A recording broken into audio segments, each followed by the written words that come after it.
There is a signal reaching Earth from the edge of observable space. We've been listening to it for 17 years. We still don't know what's sending it. We don't even know if it's alive. We call them fast radio bursts, FRB. They arrive for less than a millisecond blink and you miss the entire transmission, and they carry more energy than our sun will produce in 30,000 years, compressed into the space between heartbeats, one pulse, then silence. Then, from somewhere else in the darkness, another one arrives. There have been thousands now, thousands of these whispers from the unreachable dark, and every time we think we found a pattern, it breaks. Every time we think we found the source, it moves. It's as if something is calling from a room we can see into but never enter. We can measure the call, we cannot answer it. Let that sink in for a moment, not as a fact, as an asterisk feeling asterisk. There is information being sent to us from a distance so vast that light itself has been traveling toward us since before your great-great-grandparents were born, and we are standing here, listening, unable to respond, unable to understand, suspended in a conversation we never asked to join. That is the first mystery, but it's not the deepest one. Last year, astronomers detected something that shouldn't exist according to every equation we've built to understand gravity. It's a neutron star, so dense that a teaspoon of its material would weigh as much as Mount Everest, but it's rotating so fast at such extremes that its own gravity should have torn it apart billions of years ago. Yet here it is, still spinning, still intact, still defying the rules we wrote. We gave it a name, PSRJ 1748-2446 AD, but names are just masks we wear when we don't understand something. The name doesn't explain it, it just gives us something to call our confusion. Think about what we're really saying. We have built models of the universe, we have tested them. We have sent probes to the edge of our solar system. We have measured the expansion of space itself. And then the universe shows us something that violates every assumption we made. And we stand there, naming it, measuring it, still not understanding it. The gap between measurement and understanding, that is the actual frontier.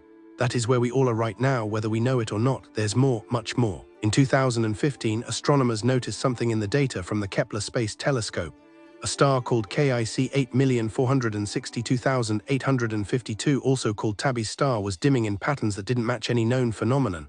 Planets cause gradual, predictable dips in starlight. This wasn't gradual, this wasn't predictable. The star would lose 20% of its brightness in days, then brighten, then dim again in completely different patterns. For years it kept doing this. For years we watched it and couldn't explain it. Some scientists proposed a swarm of comets. Others suggested massive structures built by an advanced civilization. But every explanation fractured under scrutiny. The star is 480 light-years away. If something built those structures, it did so when Earth was still in the dark ages. And we just now saw the light from it arriving. We don't know what we're looking at. That's the crucial sentence. Not asterisk, we don't understand it yet. Asterisk, we don't know what we're looking at. The category itself is uncertain. Is it a phenomenon, a structure, a process? We lack the framework to even name the thing we're observing. And here's what keeps me awake. These aren't outliers. These are just the ones we've stumbled into in the last 20 years. For centuries before telescopes, we didn't see any of this.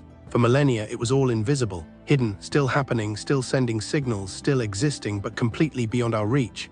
What else is out there? What are we asterisk, not asterisk, seeing right now? Not because it isn't there, but because we haven't built the instruments to detect it. Not because it's hiding, because we're blind to its wavelength. We're deaf to its frequency. We are too small and too young to recognize it.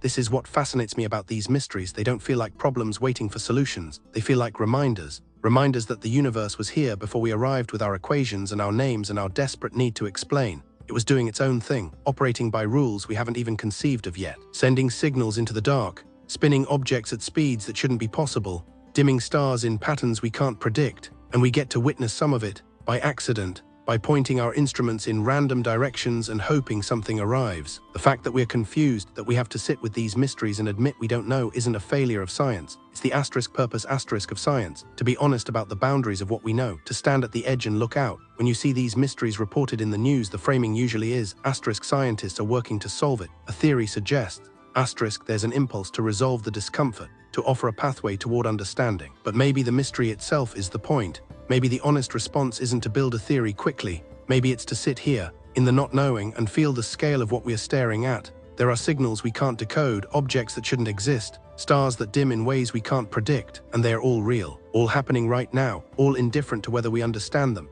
That indifference, that's the thing. The universe isn't waiting for us to catch up. It's not a puzzle designed for us to solve. We're just here, listening, measuring, standing in our tiny moment of consciousness on a small planet, watching phenomena unfold at scales and distances that make our entire species feel like a single thought in a vastness that was thinking long before we existed.